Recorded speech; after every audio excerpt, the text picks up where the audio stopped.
No solo para mí, sino para todo mi equipo, es realmente un placer poder inaugurar estas jornadas, puesto que el punto de encuentro lo pusimos en marcha nosotros y poder hoy hablar de él realmente crea bastante satisfacción.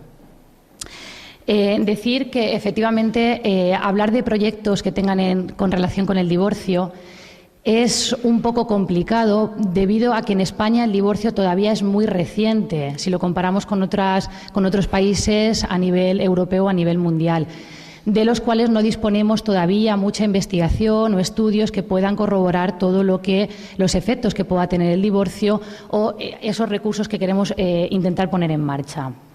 Vale, para empezar, decir que lo que vamos a hablar hoy aquí es del divorcio en España, es decir, brevemente, porque tampoco nos da mucho tiempo, cómo el divorcio se ha desarrollado en España, cuándo se aprobó la ley, qué efectos tiene el divorcio en los hijos principalmente y, debido a esos efectos que tiene, por qué es necesario poner en marcha recursos para paliar en la medida de lo posible esas situaciones que pudieran afectar a los niños.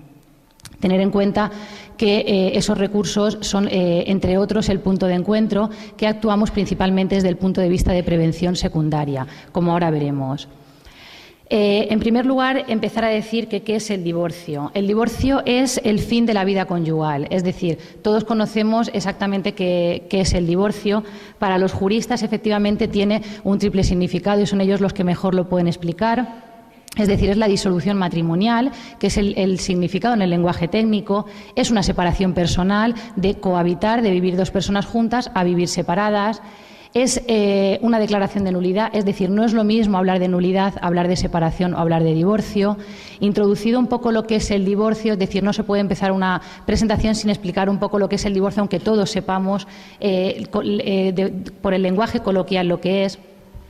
Decir que el divorcio no solo es un fenómeno sociológico y demográfico, no, es un importante fenómeno psicológico, es decir, tiene importantes implicaciones en la vida de los niños, en la vida de las familias, especialmente en la vida de los niños. El divorcio es un divorcio legal. Es la ruptura de un contrato legal, ya sea por matrimonio, ya sea por pareja de hecho, sea por el trámite que sea, es la ruptura de ese contrato legal. Bien, es un divorcio económico, pasamos de una economía a dos economías, que en la mayor parte de los casos una de esas dos economías salen perdiendo. Es un divorcio físico, pasamos de una residencia a dos residencias. Es un divorcio familiar, donde los roles y los estatus que ocupábamos formando una estructura familiar, el núcleo de esa familia, luego se ven cambiadas. Y es un divorcio emocional, pasamos de una dependencia emocional a alguien a una independencia. Y todo esto, todos estos cambios económicos, personales, familiares, afectan no solo a la familia, sino también a los niños, especialmente a los niños menores de edad. Bien. Por dar un poco de datos, efectivamente, los divorcios y las separaciones en España han tenido un continuo incremento desde que en 1981 se aprobara la ley del divorcio. En 10 años las rupturas han aumentado en España un 290%, una cifra bastante importante teniendo en cuenta las repercusiones que el divorcio tiene y los escasos recursos que de hoy disponemos para esto. Si nos damos cuenta, en la actualidad España posee una de las tasas por rupturas matrimoniales más altas a nivel europeo, junto con Bélgica y Luxemburgo. De hecho, se producen 2 rupturas por cada 3 matrimonios, algo bastante importante. En el año 2007 se produjeron 137.000 separaciones, de las cuales el 52% tenían hijos menores de edad. Aquí vemos que en el año 2006 también se produjeron bastantes separaciones, un 6,5% más que en el 2005, y además aumentaron los divorcios y disminuyeron las separaciones. ¿Esto por qué es? Esto es ni más ni menos por el cambio del marco regulatorio, es decir, por la entrada en vigor de la Ley 15/2005 que permite el divorcio sin una separación previa. Es decir, antes tenías que separarte y después divorciarte. Ahora te puedes divorciar sin la previa separación. Por eso han aumentado el número de divorcios y han disminuido el número de separaciones. De todas formas, de todos estos datos legales, le dejaré paso a mi compañera, la magistrada del juzgado, que seguro que lo va a explicar mejor que yo.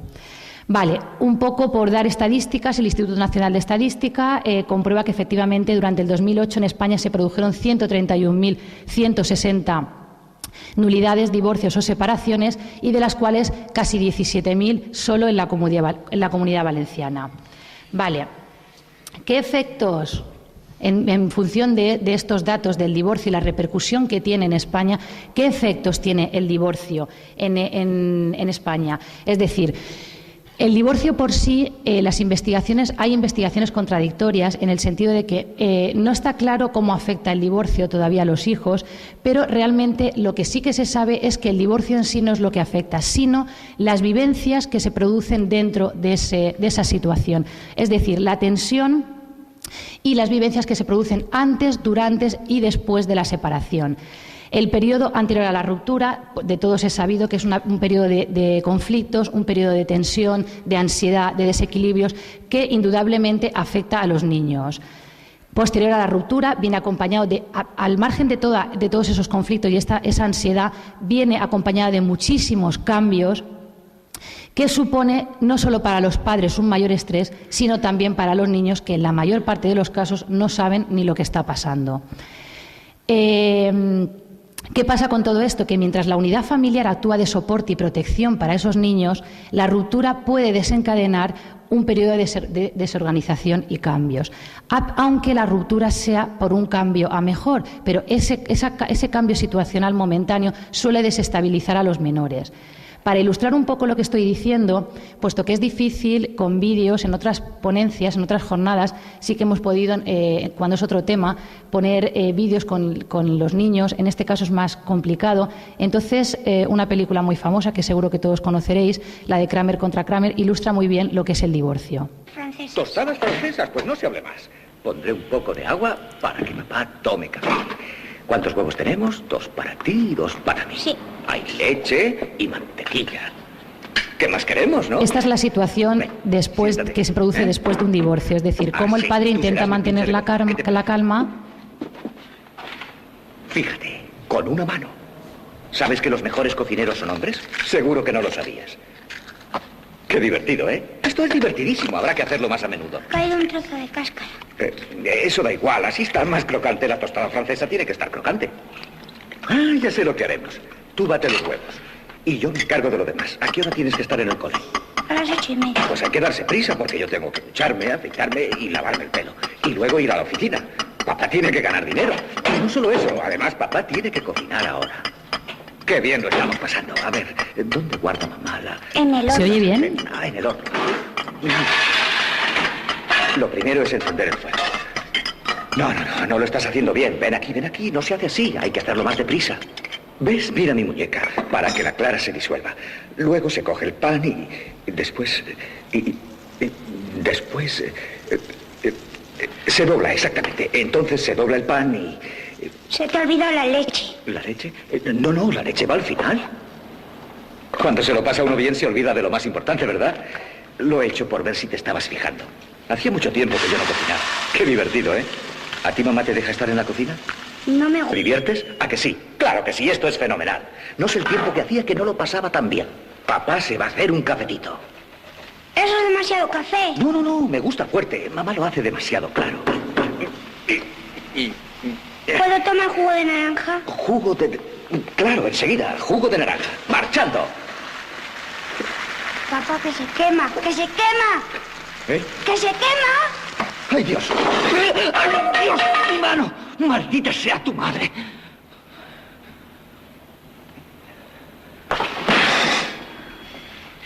Tú tranquilo, que no cunda el pánico. Somos unos tíos grandes. Todo va a salir bien, ¿eh? Tú tranquilo. No pasa nada. Bien, pues aquí lo que quería ver un poco es cómo efectivamente después de la ruptura, a pesar de que se puedan tener buenas intenciones, porque los padres siempre tienen las buenas intenciones hacia sus hijos, siempre eso puede suponer una situación desestabilizante. Según la Asociación Americana de Psiquiatría, considera que el divorcio es una experiencia muy estresante, no solo con efectos a corto plazo, sino a medio y largo plazo. Para algunos niños supone un alivio, es decir, un alivio porque ya se acaban los momentos que hasta la fecha ha estado viviendo y que no le ha gustado vivir. Supone sentimientos contradictorios, son sus padres, es su papá o su mamá la que se marcha, pero al mismo tiempo está enfadado porque le ha hecho daño a mamá o le ha hecho daño a papá, está enfadado, no sabe si quererlo o no quererlo. Sienten culpabilidad, ¿será por mi culpa que esto ha pasado? ¿Qué hice anoche que desencadenó tal discusión? E impotencia, algunos de ellos no quieren que esa situación pase y sin embargo no pueden hacer nada, se enfadan con la situación. Bien, un poco por ver los principales problemas para que suele pasar en este tipo de niños. Las investigaciones todavía no tienen muy claro si hay una edad que determine los problemas que se pueden tener. Lo que sí está claro es que todo depende del nivel cognitivo, del nivel madurativo del niño. Está claro que un niño preescolar tiene una escasa capacidad para entender el divorcio, de tal forma que se culpan a sí mismos. Esto también es importante porque generalmente los padres no suelen explicarles a los niños el proceso de divorcio, con lo cual ellos sacan sus propias conclusiones y sacan que efectivamente ha sido culpa de ellos. ¿Por qué? Porque están en una edad que son muy egocéntricos, muy narcisistas y creen que son el centro del mundo y que todo pasa por ellos. Suelen tener altos niveles de ansiedad, miedo al abandono, regresiones a etapas, a estadios anteriores de su vida. Estas regresiones son porque efectivamente los niños viven situaciones muy estresantes. ¿Qué hacen? Que mentalmente vuelven a estadios anteriores donde se sentían muy bien y ahí calman ese estrés momentáneo. En la edad escolar lo más importante son ese conflicto de lealtades, es decir, yo quiero mucho a mi mamá y sé que tengo que estar con ella. No puedo querer a papá porque le estaría haciendo daño a mamá. Son leales a una de las partes. También tienen fantasías de reconciliación, intentan que esa situación se normalice. La preadolescencia tienden a culpar a uno de los dos, es por tu culpa que esto ha pasado. Tienen síntomas somáticos, somatizar significa, es decir, expresar dolores de barriga, dolores de cabeza sin una causa física. Y en la adolescencia lo superan mucho mejor porque efectivamente tienen algo muy importante, que es el apoyo social, el apoyo de los iguales. Para ver un poco cómo un niño ilustra ese miedo que tiene tras el divorcio, veamos. ¿Qué te pasa? Te suda la mano. ¿Cuándo va a volver mamá? Pronto, ya te lo he dicho, muy pronto. ¿Va a venir esta tarde a buscarme? Seguramente, y si no, vendré yo. ¿Y si se te olvida? No se me olvida. ¿Y si te atropella un camión y te mata, entonces qué pasa? Entonces vendrá mamá. Señorita, ¿me hace el favor? ¿En qué clase estás? En primero. Este es Billy Kramer, está en primero. Ocúpese. Yo tengo que coger un taxi. Voy a llegarle. ¿Ves? Efectivamente, veis ahí como efectivamente el niño lo que hace es todo el rato, ¿quién va a venir a por mí? ¿Y si se te olvida? ¿Y si te pasa algo? Ese miedo que tienen al abandono. Vale, de todas formas, en base a lo dicho, es decir, lo más importante, aparte de la edad, es la intensidad de ese conflicto, las características del conflicto y lo que se prolongue el conflicto entre los padres. Eso es lo que va a potenciar estos síntomas más generales que son los que se ven en los niños. Tristeza, ¿por qué tienen tristeza? Efectivamente, es una reacción normal, es la añoranza a esa situación anterior, es la añoranza a esa familia, ¿vale?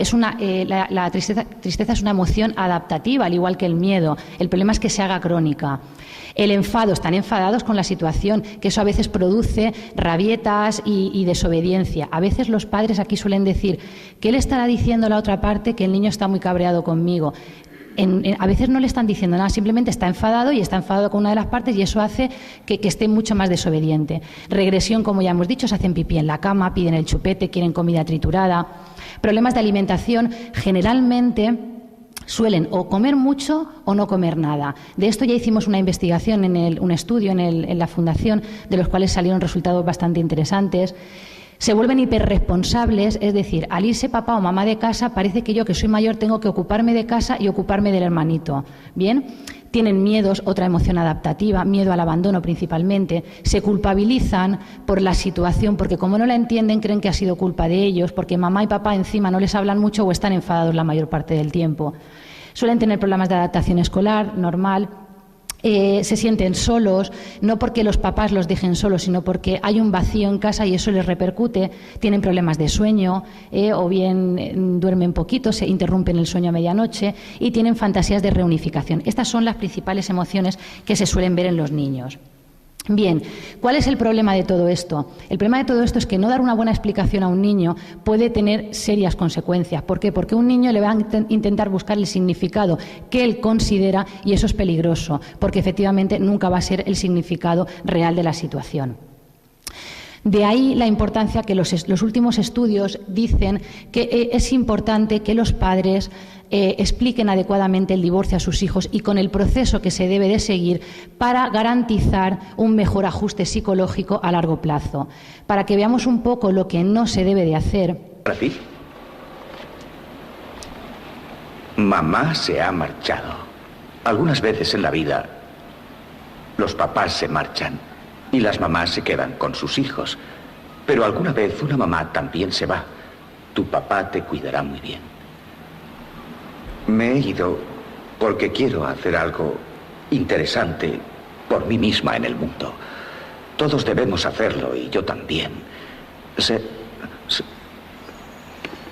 Ser tu mamá es maravilloso, pero también hay otras cosas y yo quiero descubrirlas.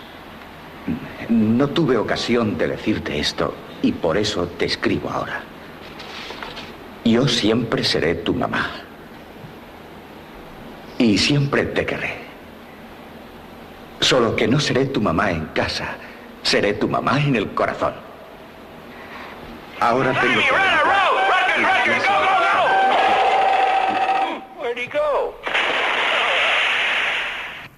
Efectivamente, esto que estamos viendo aquí lo ilustra una película, pero es la realidad, es lo que vemos el día a día del punto de encuentro. Niños que llegan sin saber qué ha pasado, porque van al punto de encuentro o dónde está papá. Niños que llevan 6 y 7 meses sin ver a uno de sus... hablo de padre o madre indistintamente, sin ver a uno de sus progenitores. Y eso crea situaciones de este tipo.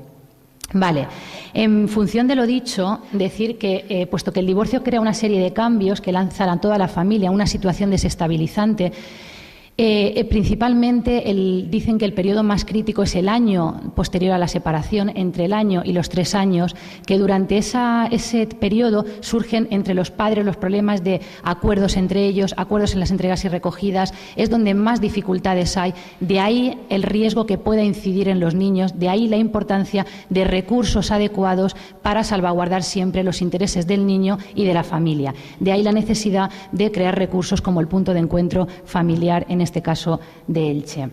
Bien, ¿qué es el punto de encuentro? Pues el punto de encuentro, yo creo que ya lo sabéis todos, es un recurso neutral de apoyo a los juzgados, pero no solo para eso, es para aquellas familias que en su proceso de separación o divorcio o lo que sea necesitan ese apoyo institucional, ese apoyo técnico, neutral y objetivo que ayude no solo a los niños, sino también a las familias. ¿Cómo empezamos nosotros? Nosotros empezamos por una visita que doña Patricia Monteagut hizo a Elche, que junto con el presidente de la Audiencia de Alicante, don Vicente Almagro, creo que es, ahí me he equivocado, señalaba la necesidad de que existiera en la provincia una red de puntos de encuentro, debido a la problemática que había no solo en Elche, sino en toda la provincia.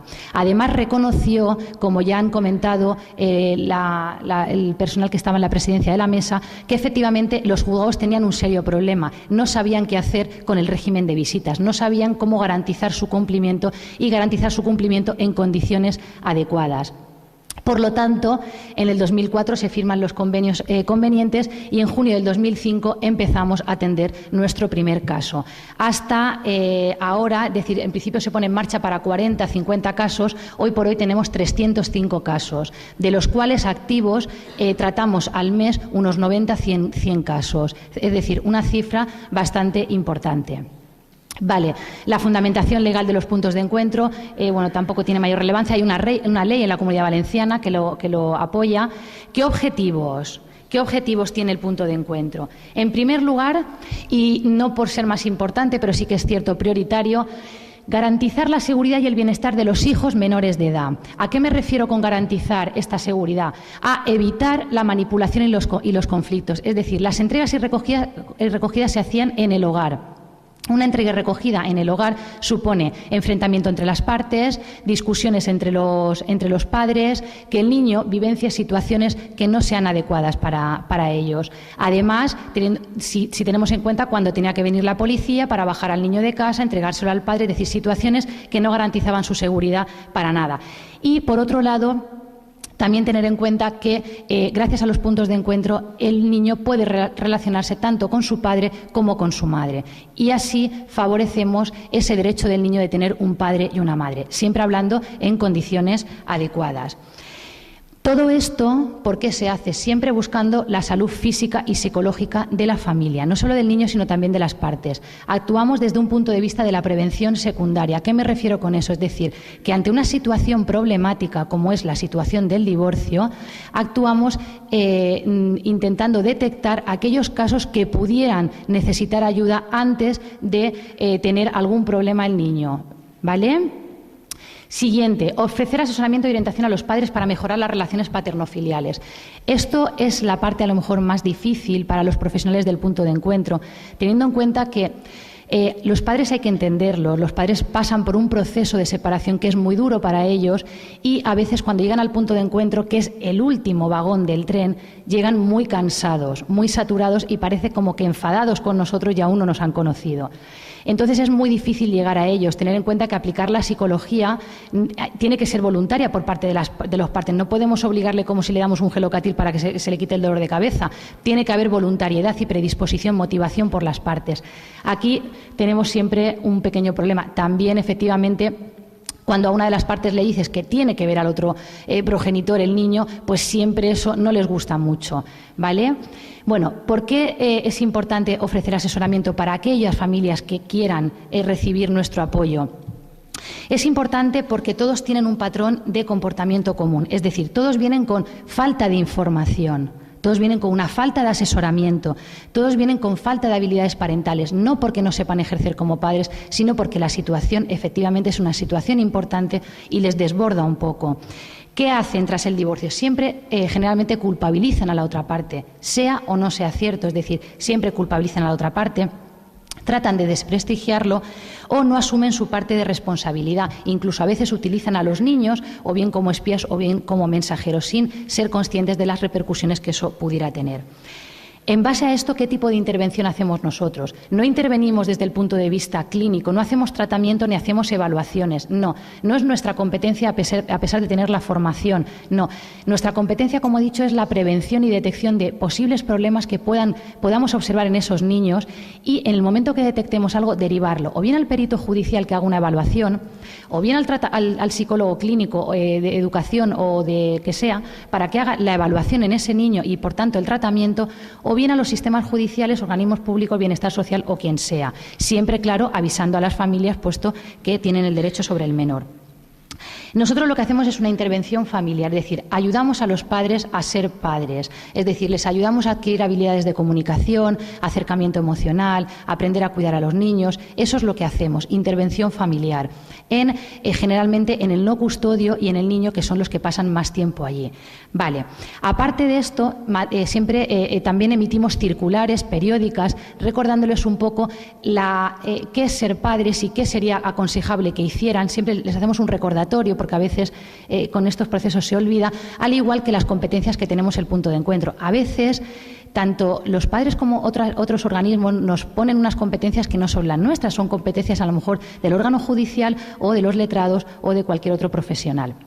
Bien, ¿a qué me refiero con estas orientaciones que damos? ¿Qué hacemos? ¿Cómo les ayudamos?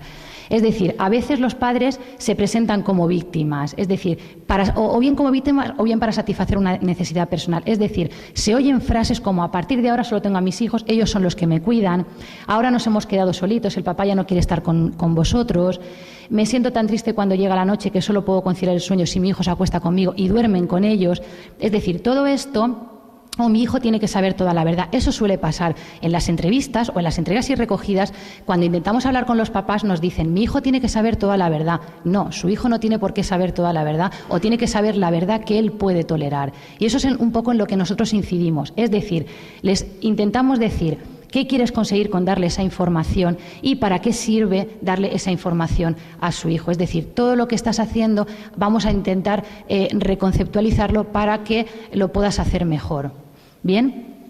Por ejemplo, no hay que mentir sobre la realidad de la situación con frases como: tu padre se ha ido de viaje. Eso también nos ha pasado en las entrevistas. Ay, pues yo le he dicho que el papá se ha ido de viaje. No, eso no se le puede decir, porque en el momento que se vaya la mamá de viaje, el niño piensa que se va a quedar solo de por vida, ¿vale? Y más en padres que han desaparecido madres que han desaparecido durante un largo periodo de tiempo. Hay que explicar explícitamente que los niños no tienen la culpa, si no ellos se creen que son los que tienen la culpa. Es importante la comunicación no verbal. Hay que escucharles. A los padres les decimos que tienen que establecer un canal de comunicación con sus hijos para escucharles, para que ellos puedan expresar lo que están sintiendo. Es decir, si mi papá se ha marchado debe ser por aquello que hice. Todo eso hay que dejarlo claro en los niños, que eso se suele oír. O cuando el papá pregunta, el niño pregunta, ¿quién cuidará de mí? ¿Dónde voy a vivir? Saber que es adecuado que deban de contestar, ¿vale? Para que no afecte a los niños.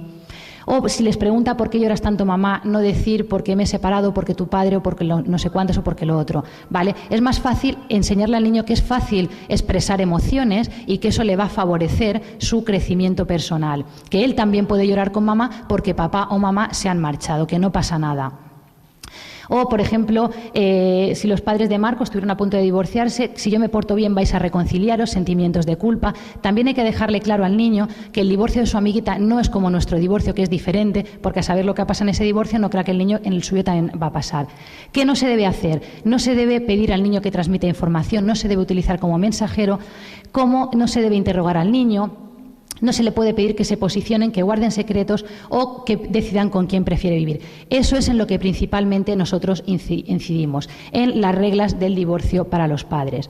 Para que veamos aquí un poco la situación ideal que a nosotros, a los padres, les intentamos transmitir para la comunicación con sus hijos. No lo entiendo. El problema es que tu madre y yo, los dos queremos tenerte, hijo. Por eso fuimos a ver a ese hombre, y ya te dije que es un juez, y dejamos que él decidiera, porque es muy sabio y un experto en estas cosas. Así que hablamos con él unos días y después le preguntamos qué opinaba. ¿Y sabes lo que dijo? Que tenía razón, mamá, que sería una buena idea que te fueras a vivir con ella desde ahora. Y yo tendré la suerte de poder cenar contigo una vez por semana. Y 2 veces al mes pasaremos juntos el fin de semana. ¿Dónde va a estar mi cama? ¿Dónde voy a dormir? Ah, mamá ya ha pensado todo eso. Tendrás un dormitorio en su casa.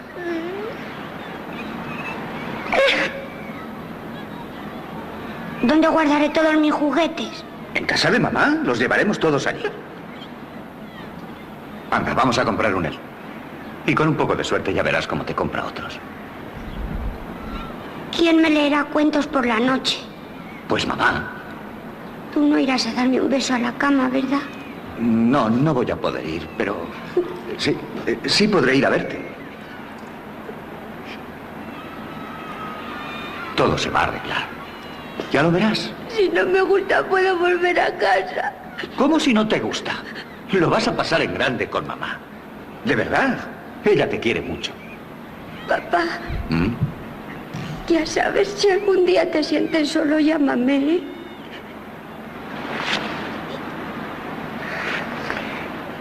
Pues esto un poco ilustra lo que nosotros queremos transmitirles a los padres, es decir, la necesidad de que efectivamente favorezcan el contacto con sus hijos, que efectivamente les permitan hablar por teléfono y que de 15 en 15 días es demasiado tiempo para no tener relación con su padre-madre. Trabajamos desde un programa lúdico y educativo, es decir, intentamos que dentro del ambiente, que efectivamente no es una situación natural, que sea lo más relajada y lúdica posible para los niños. Proporcionamos talleres, incluso les decimos a los padres que efectivamente que traigan para la siguiente vez pues un trozo de cartón, un trozo de corcho, para alguna actividad que estamos haciendo, de tal forma que, aparte que el padre-madre aprende que ser padre no solo es un derecho, sino que también es un deber, que el niño también se quede un poco como enganchado a esa visita y quiera seguir viniendo. Los talleres están hechos no solo para el niño, para el tiempo que está allí espera de 15-20 minutos, sino también para aquellos papás que por sus condiciones pues sería aconsejable ayudarles un poco a saber cómo pueden jugar con sus hijos, de tal forma que todos los padres pues no tienen las mismas características. Y un poco por terminar los objetivos, decir que el objetivo fundamental y por el que tenemos que luchar todos los que trabajamos en esto es la coordinación interdisciplinar. Afortunadamente, y puedo decirlo, en Elche contamos con una auténtica y verdadera coordinación interdisciplinar, no solo con los juzgados de familia, sino con los juzgados de violencia, con los peritos judiciales, con la unidad de salud mental infantil, con la UCA y con todos los servicios que tienen contacto directo con el niño. Efectivamente, esto no solo gracias al punto de encuentro, sino a la predisposición que tiene el juzgado de familia con respecto a nosotros. Actualmente, en la concepción que se tiene es el juzgado nos remite el caso, se lleva a cabo la intervención, se informa al juzgado y vale, garantizamos y facilitamos la resolución judicial. Pero eso no es suficiente. Lo que necesitamos es que hayan reuniones periódicas, que se elaboren protocolos de actuación común con respecto al niño, que si un padre que está llegando al punto de encuentro tiene un problema de adicción a algún tipo de sustancia, que podamos tener contacto con la UCA para ver cómo va su evolución y que de esa evolución podamos observar la visita y por consiguiente informar. Para nosotros a veces es difícil poder informar algo que no sabemos qué hay detrás. Eso es, la coordinación es fundamental y es importante. Nosotros actualmente mantenemos reuniones trimestrales con todos los organismos públicos y privados que tienen en común los niños que acuden al punto de encuentro, lo que facilita la puesta en marcha de nuestros recursos y, por supuesto, nuestra intervención. También mantener la privacidad de ambos progenitores. Y luego, ¿a quién va dirigido el punto de encuentro? Pues efectivamente a aquellos progenitores con circunstancias especiales, es decir, abuso de algún tipo de sustancia o algún tipo de alcohol, es decir, trastornos psicológicos, aquellos que carecen de un lugar para estar, es decir, hay padres que vienen de fuera y no les apetece estar en el parque o en el centro comercial y se pueden quedar allí sin ningún problema, pueden disponer de todas nuestras instalaciones y de todos nuestros materiales. Cuando hay una verdadera oposición por parte de los niños o de los padres, en casos de autorización de la familia extensa tiene derecho a disfrutar de su nieto, que a veces pues, se ve un poco privada. En casos, actualmente ya estamos cogiendo casos de acogida familiar, casos procedentes de bienestar social y cuando hay una alta conflictividad significativa entre los progenitores, que es el caso más mayoritario. Todo eso puede someter al menor a una situación de riesgo, de ahí la importancia de que vengan al punto de encuentro. Vale, la metodología. La metodología goza de lo que he comentado de la coordinación, es decir, podemos trabajar bien gracias a que nos hacen trabajar bien. Nuestras instalaciones, efectivamente, los amplios jardines, es un edificio de 2 plantas con salas abiertas, que facilita la estancia de los padres allí, tanto la privacidad como el poder estar jugando allí. Y luego el equipo de trabajo, es decir, un equipo compuesto por la parte social, como podemos ser los psicólogos, por la parte educativa, como pueden ser los educadores, o por la parte sanitaria, como puede ser médico o enfermera. Eso facilita mucho nuestra labor como trabajadores del punto de encuentro. Vale, nuestro protocolo de actuación, es decir, ¿cuál es nuestro fin? Es supervisar el régimen de visitas que nos establecen judicialmente, integrar a esos niños en un entorno lúdico y educativo para que pasen esos 2-3 años de la mejor forma posible, favorecer la adaptación a la unidad familiar, esa reestructuración familiar que se pueda hacer en la mejor manera posible y siempre con una coordinación interdisciplinar. ¿Cuál es nuestro trabajo? Nosotros, ahora veremos, recibimos el caso, lo valoramos, se adaptan las partes, empieza el régimen de visitas y el alta. En teoría, esto tendría que ir de una mayor conflictividad entre las partes a una menor conflictividad, pero eso, para ser realistas, eso no siempre es así. Es decir, a veces depende de la edad con la que los niños vienen, del tipo y duración del conflicto y del apoyo social que tengan. Es decir, hay niños que vienen con 12 años con una historia muy larga del conflicto, que eso no podemos hacer más que ver que es un pronóstico bastante negativo. Pero es nuestro objetivo principal y por el que vamos a seguir luchando todos estos años, pues todavía somos muy jóvenes. Bien, los juzgados que nos recibimos los casos que nos vienen directamente del juzgado de familia, del juzgado de violencia o de otras localidades. Es decir, atendemos casos de la Vega Baja, atendemos casos de Alicante, atendemos casos de Barcelona. Es decir, atendemos variedad de juzgados, siempre teniendo en cuenta que el menor viva en nuestra localidad. Vale, la ficha de derivación, esta es la ficha de derivación que el juzgado nos remite. Esta ficha de derivación va adjunta a la resolución judicial, a si hay un informe pericial y a todo lo que pueda ser relevante para, de cara a nosotros, poder intervenir en el caso. Pues con los datos del niño, los datos de identificación de las partes, de si hay otros hermanos, quién tiene la situación legal, de dónde proviene la persona con la que tenemos que dirigirnos, puesto que tenemos un contacto diario con los juzgados para tratar situaciones que se van dando en las visitas, qué intervención se da, si hay alguna circunstancia especial que debamos tener en consideración y el régimen que se ha establecido, así como las personas que están autorizadas. Bien.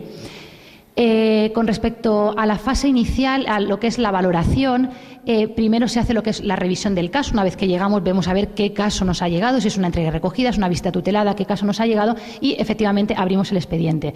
A veces, a veces no siempre, llamamos a las partes para recordarles que tienen que venir. A pesar de esa no ser nuestra labor, siempre es importante que desde el juzgado, desde los abogados, que ya lo hacen, avisen a las partes de que tienen que venir. ¿Por qué? Porque nosotros simplemente les llamamos para recordarles. A veces la resolución sale un viernes a última hora y a nosotros no nos ha dado tiempo a llamarles y la visita a lo mejor es el día siguiente. Es importante que ellos ya sepan que no tenemos que llamarles nosotros, sino que tienen que venir y presentarse, pasar una entrevista y de la entrevista iniciar el régimen de visitas.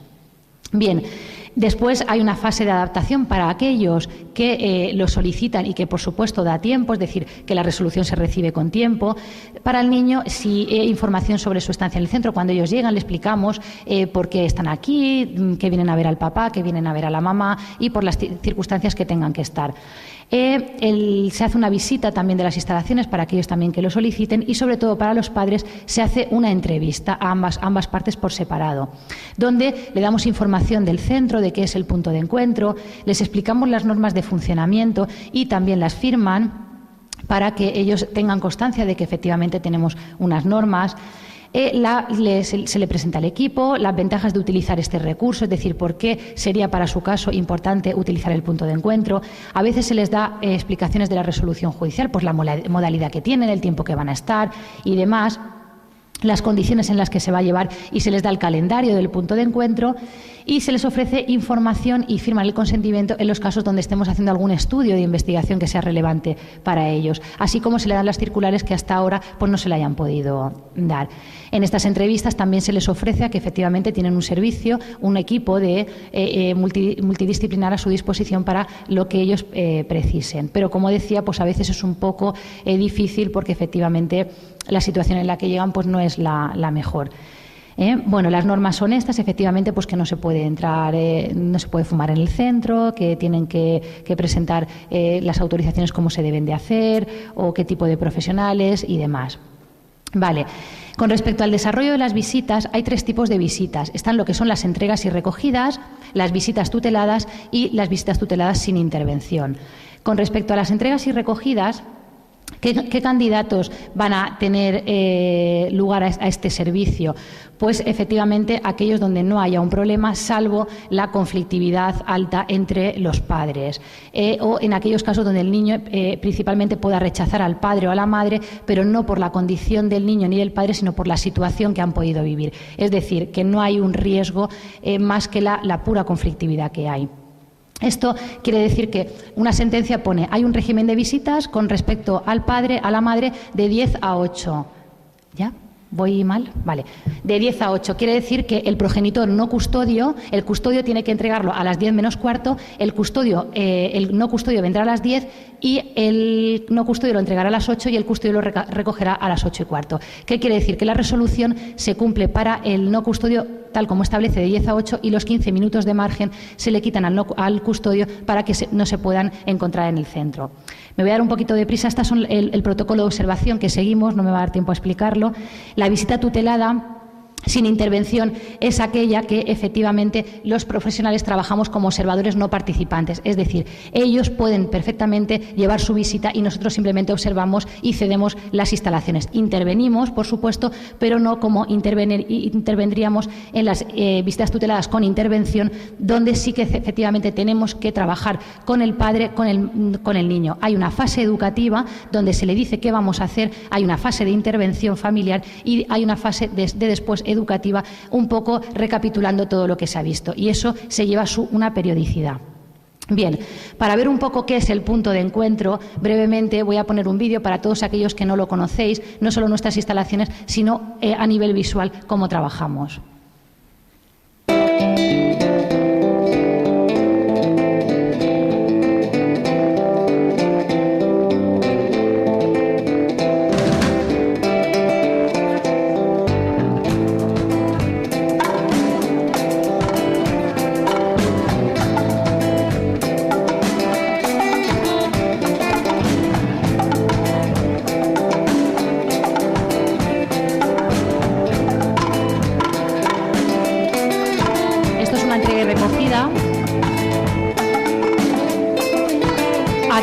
lo que vamos a observar?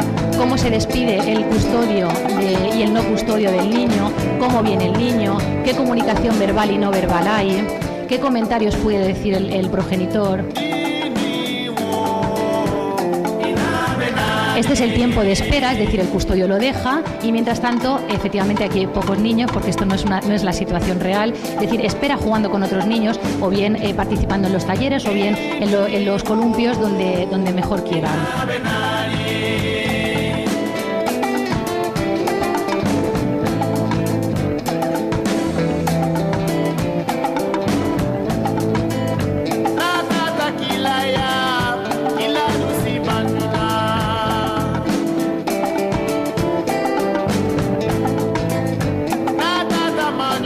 Esto sería la recogida del no custodio, que efectivamente firma, siempre, nunca en presencia de los niños, y de igual forma se observa esa comunicación verbal, esa comunicación no verbal, cómo recoge a los niños, si nos tiene que comentar algo no nos tiene que comentar. De todas formas, disponemos de un horario de atención a las familias para intentar siempre que en presencia de los niños y en las entregas y recogidas no se haga ningún tipo de comentario, siempre preservando el derecho de los niños, no solo de sus hijos, sino del resto de usuarios. Esto sería una visita tutelada sin intervención, es decir, donde el padre o madre juegan con su hijo y nosotros simplemente lo que hacemos es observar. Intervenimos en los casos que consideramos necesario o que ellos solicitan, pero efectivamente tienen las habilidades adecuadas para poder jugar con sus hijos. ¿Por qué están en el punto de encuentro? Pues a veces por prevención hasta que la resolución judicial salga, por prevención, por precaución. Hay algo, vamos a ver qué está pasando, punto de encuentro un tiempo hasta que se le da la modalidad de entrega y recogida o fuera de casa.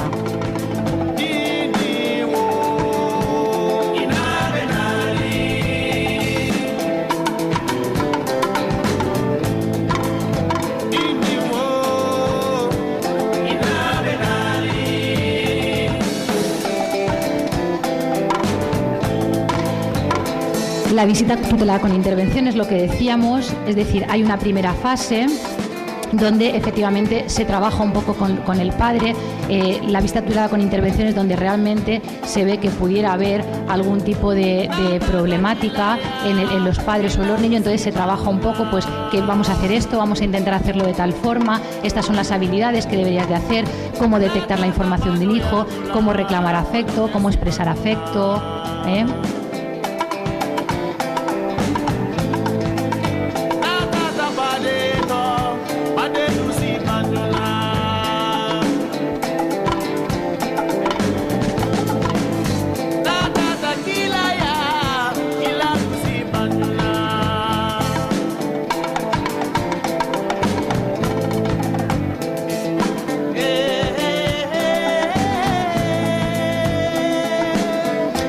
Aquí el psicólogo, o en este caso actúa como observador participante, es decir, juega con ellos, interviene con ellos. En los casos donde hay un fuerte rechazo del niño, lo que hacemos es jugar nosotros y ellos observan.